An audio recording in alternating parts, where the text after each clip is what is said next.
Ngunit sa araw ng presentasyon, napagtanto niyang ang prestihyo at ang mga imbitasyon ng kanyang asawa ang dahilan kung bakit dumalo ang mga kilalang personalidad sa larangan ng teknolohiya.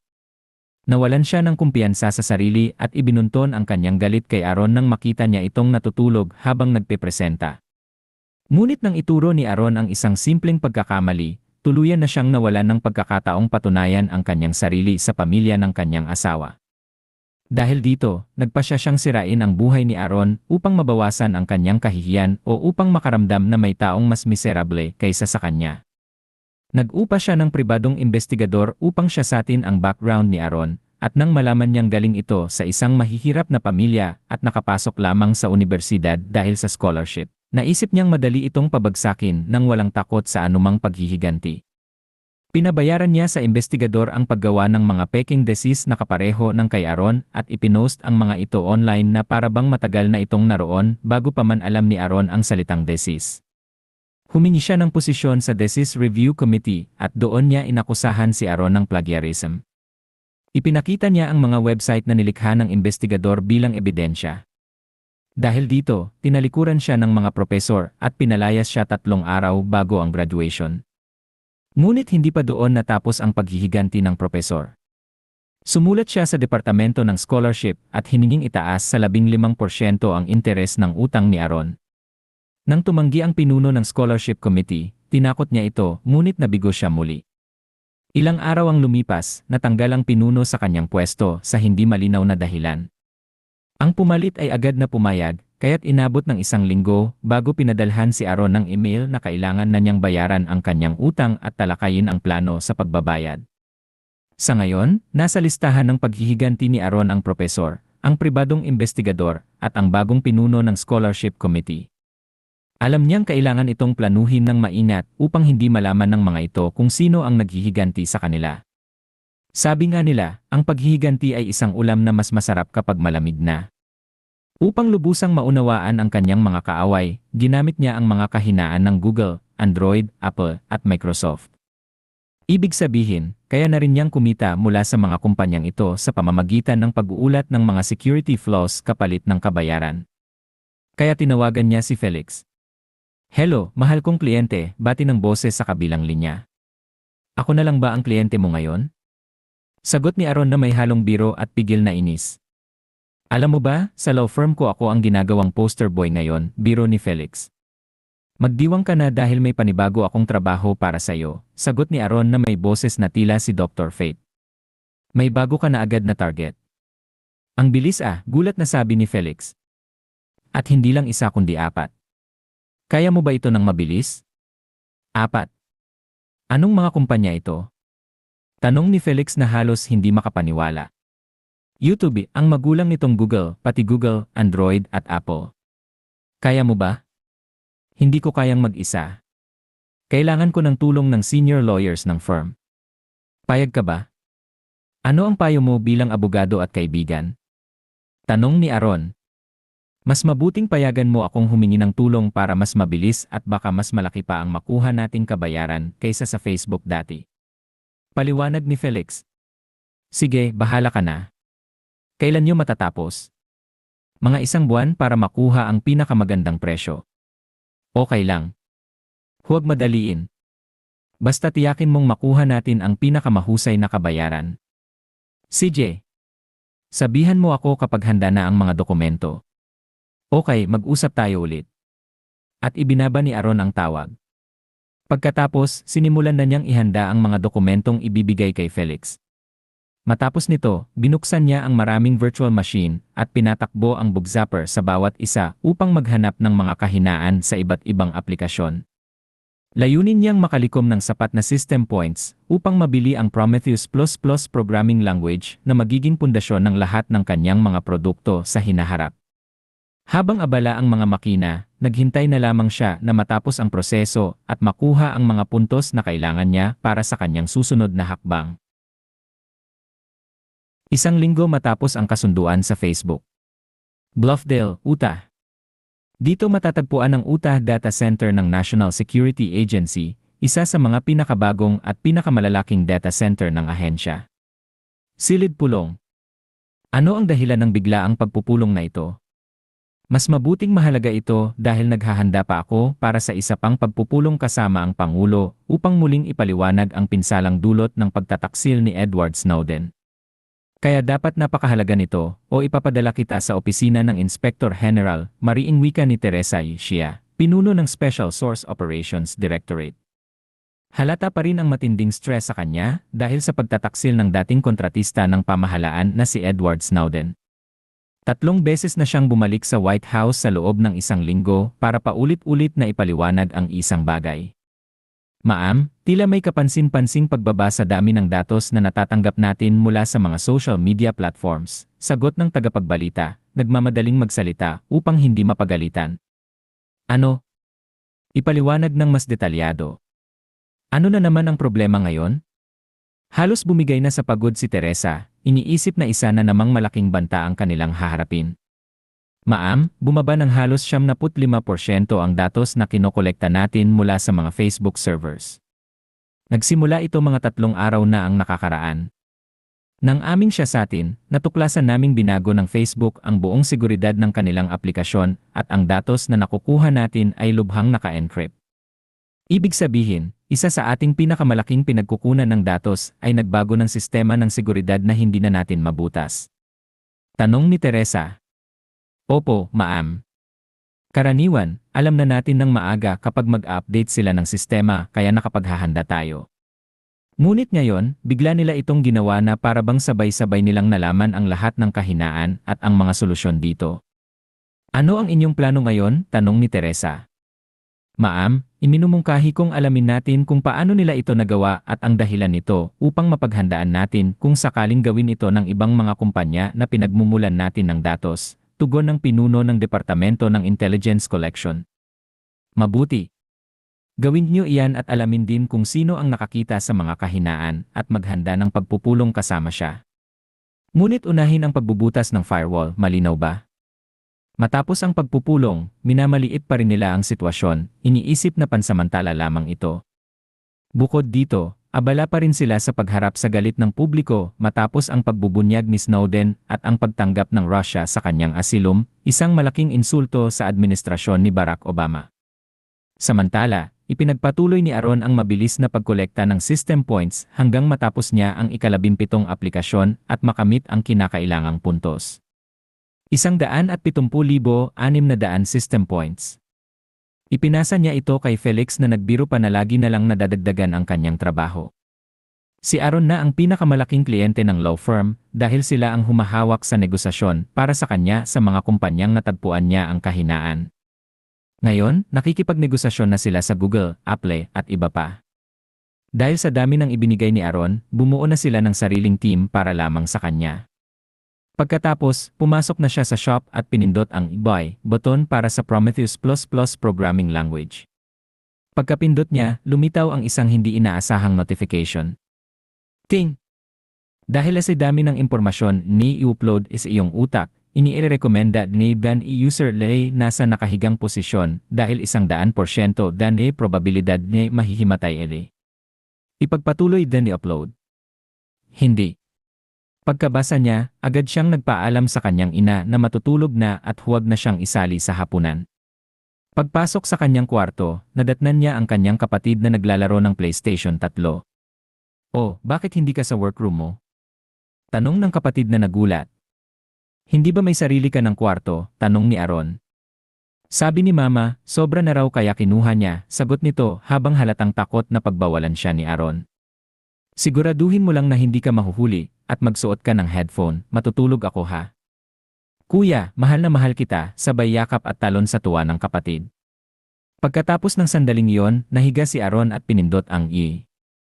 Pagkapindot, agad siyang nawalan ng malay at nagsimulang i-upload ng sistema ang kaalaman sa kanyang utak habang iniiwasan ang anumang pinsala. Ipinagsabay din ng sistema ang recalibration at upgrade ng bawat bahagi ng kanyang katawan at pinagana na rin ang mga bahagi na magbibigay daan sa paggamit ng runes sa hinaharap. Nagtipon ng impormasyon ang sistema mula sa bawat bahagi ng kanyang katawan, inanalisa ito, at paulit-ulit na nag-simulate ng trilyon-trilyong beses upang mahanap ang perpektong paraan na walang anumang pinsala kay Aaron. Nagsimula ang mga pagbabago, mga tila gintong daluyan na parang ugat ang nabuo, kasabay ng pag-ukit ng napakaliit na mga runic letter sa kanyang puso. Umabot ang mga runes sa buong puso hanggang lumiwanag ito sa ginto. Pagkatapos, dumaloy ang isang gintong likido kasabay ng dugo, pinumpa ng puso, at nagsilbing bagong misteryosong sistema na hindi pa alam ang tunay na gamit hanggang mabili at matutunan ni Aaron ang kaalaman ukol dito mula sa sistema. Bagaman ang gintong likido ay hindi pa aktibo, dahan-dahan nitong pinapalakas ang bawat bahagi ng kanyang katawan na dinadaanan nito. Sa madaling salita, unti-unti nitong pinatatatag ang kanyang buong sistema. Nang mabuo ang mga gintong daluyan, tumakbo ang mga ito na kahilera ng mga natural na daluyan ng dugo sa kanyang katawan.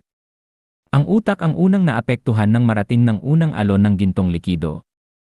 Sinundan ito ng bawat organo. Sa bawat pagdaloy ng likido sa kanyang katawan, may mga maliliit na pagbabagong nagaganap. Bagaman napakaliit ng mga pagbabagong ito, sa paglipas ng panahon ay magkakaroon ito ng malaking epekto, sapat na upang mapalakas ang kanyang katawan para sa sandaling kailangan nang i-activate ang gintong likido. Ngunit sa ngayon, hindi pa yon. Umaga.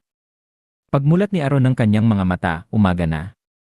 Ibig sabihin, mahigit 15 oras siyang mahimbing na natulog. Ngunit hindi niya naramdaman ang karaniwang bigat ng katawan na dulot ng mahabang pagtulog. Sa halip, parang may kakaibang kapunuan ang kanyang tiyan, ang uri ng kapunuan na nagpapahiwatig na kailangan na niyang magtungo sa banyo o baka sumabog siya. Agad siyang tumalon mula sa kama at nagmadaling tumakbo patungo sa banyo na parabang nakasalalay ang kanyang buhay dito, dahil sa sandaling iyon, ganoon nga ang kanyang nararamdaman. Pagkaupo niya sa inidoro, inilabas niya ang lahat, na parabang si Elsa na nagsabing, "Let it go." Ano yon? Bulong ni Aaron sa sarili habang binubuksan ang bintana upang mailabas ang mabahong amoy na hindi kaagad naalis ng air filter ng banyo. Ang lumabas sa kanya ay hindi inaasahan, isang maitim at malapot na likido na amoy poso negro.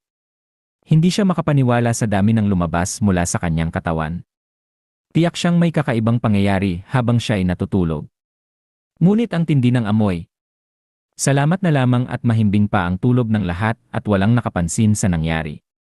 Matapos mailabas ang lahat ng dumi mula sa kanyang katawan, doon niya lamang naramdaman ang kapayapaan, ang inner peace na sinasabi ni Master Ogway. Sinabi niya, status, upang malaman ang dahilan ng kakaibang pangyayari. Status. Pangalan, Aaron Michael. Edad, 22. Taas, 1.8 metro. Klase ng sistema, Rune Master. Bago. Tindahan. 20,600 system points. Mission. Nang makita ang bagong tag na katabi ng Runic Heart, alam niyang iyon ang dahilan. Kaya agad niya itong pinindot. Lumabas ang bagong impormasyon. Runic Heart. Status, hindi aktibo. Isang espesyal na puso para sa mga Rune Master. Pinapayagan nitong gamitin ang lahat ng runes sa mundo kung may sapat kang kaalaman tungkol dito. Karagdagang impormasyon ang ibibigay kapag ito ay naging aktibo. Bagaman kulang ang detalyeng nakuha niya, alam niyang kahit sabihin pa sa kanya ang iba, wala rin itong saysay ngayon dahil hindi pa ito aktibo. Matapos niyang alisin ang mabahong amoy sa banyo, naligo siya upang matiyak na malinis ang kanyang katawan. Pagkatapos, lumabas siya at sinimulan ang kanyang pang-araw-araw na ehersisyo. Habang tumatakbo siya, pakiramdam niya ay lumulutang siya. Halos kalahati na siya ng kanyang 15 kilometro na takbo, ngunit hindi pa siya hinihingal. Karaniwan ay kailangan niyang huminto upang magpahinga, ngunit ngayon ay tinuloy niya ito hanggang sa matapos ng walang pahinga at hindi pa rin gaanong pagod. Kaya tinapos na niya ang lahat ng kanyang ehersisyo bago umuwi at naghanda ng pagkain. Gutom na siya dahil hindi pa siya kumakain mula kahapon. Matapos maligo muli at mabusog, handa na siyang bumalik sa kanyang opisina at ipagpatuloy ang kanyang plano.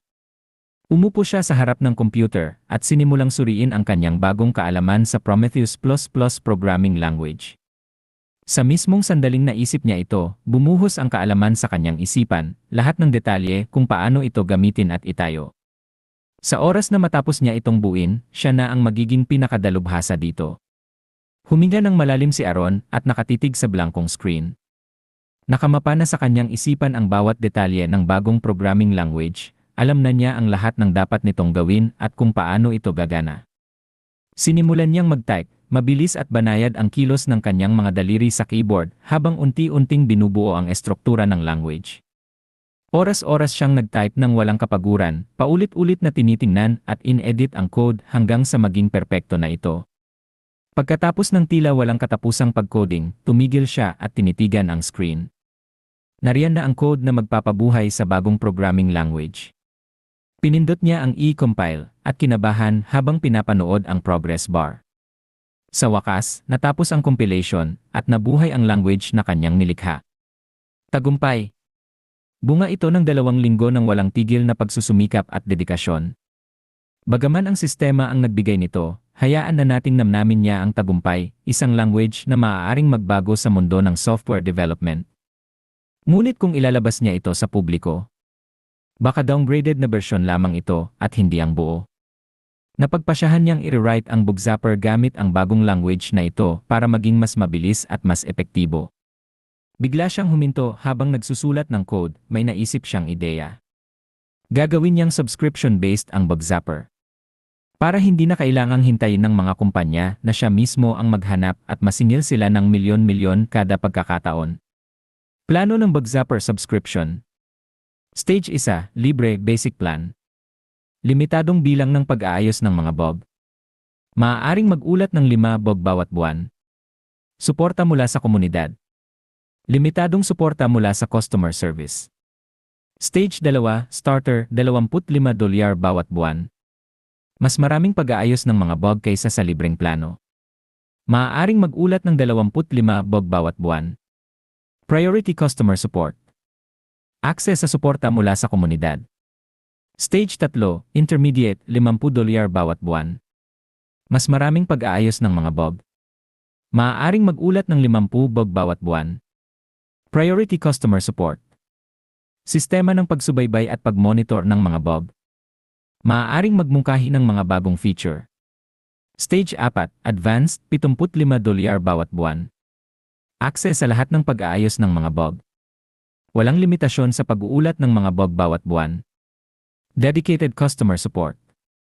Unang access sa mga bagong feature at update. Stage 5, enterprise, customized pricing.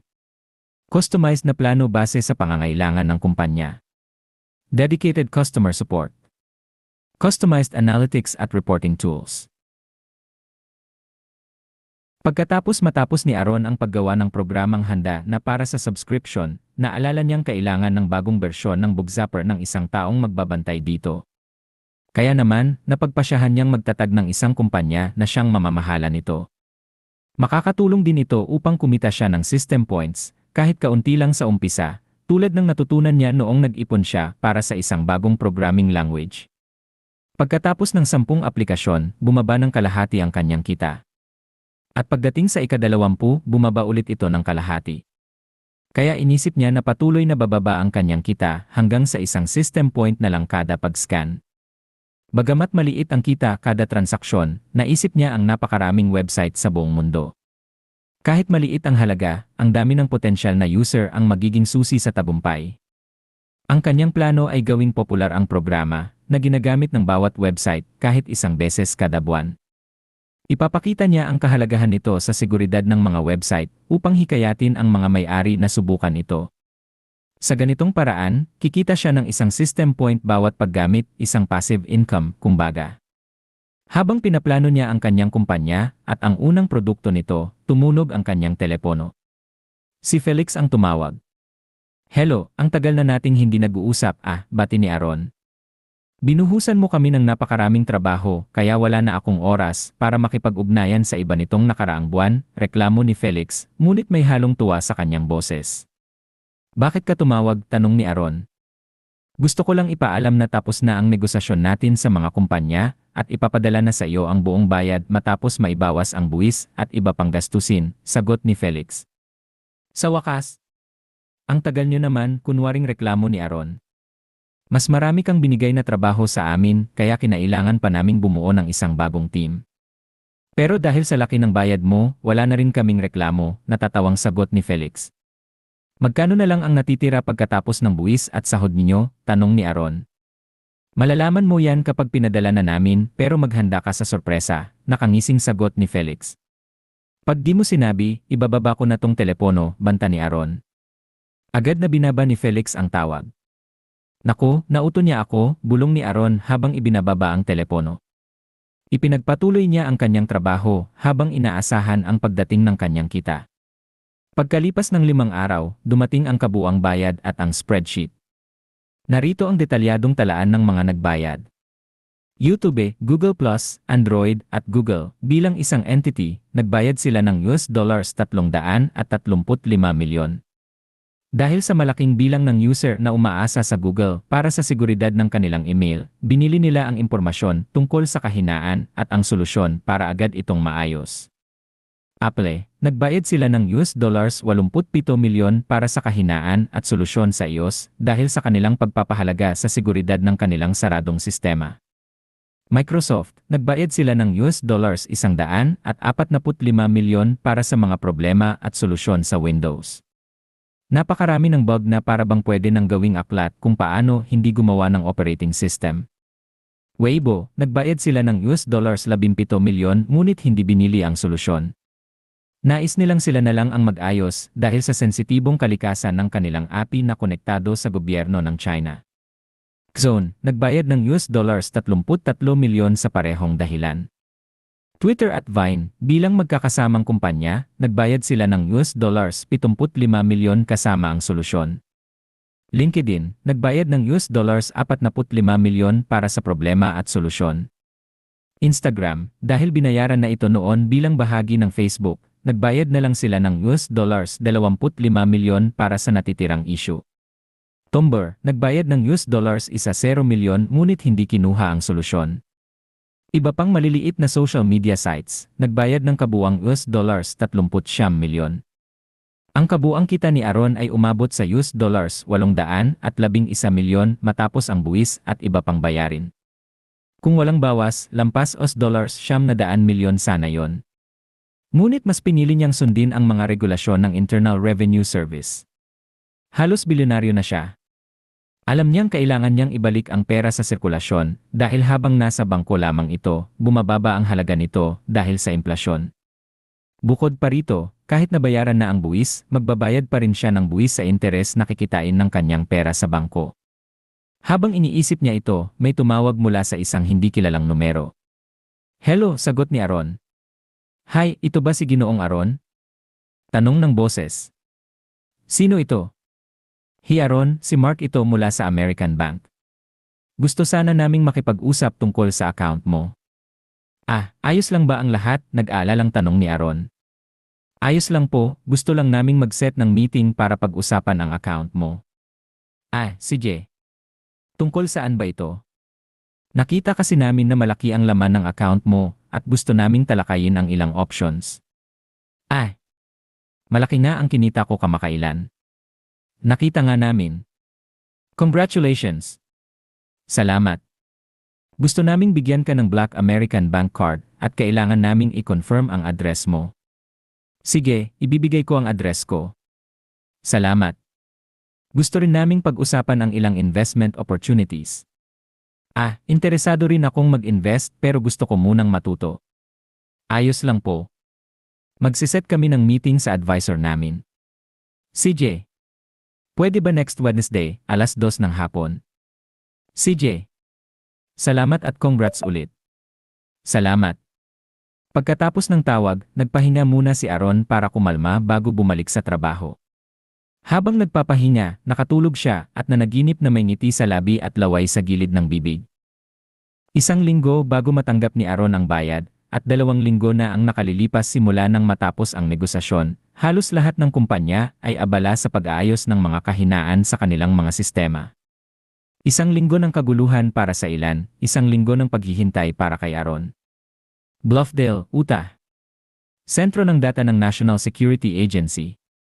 Para sa mga tauhan dito, ang linggong ito ay parang impyerno. Isa-isa, halos 17 mahahalagang punto ng pagkolekta ng impormasyon ang nablock na wala ang access sa halos lahat ng pangunahing social media site. Isang malaking problema, lalo na sa mga departamentong ang pangunahing trabaho ay ang pagkolekta at pagsusuri ng data mula sa mga nasabing site. Sa loob lamang ng 1 buwan, halos tuluyan nang nawala ang kanilang kakayahan.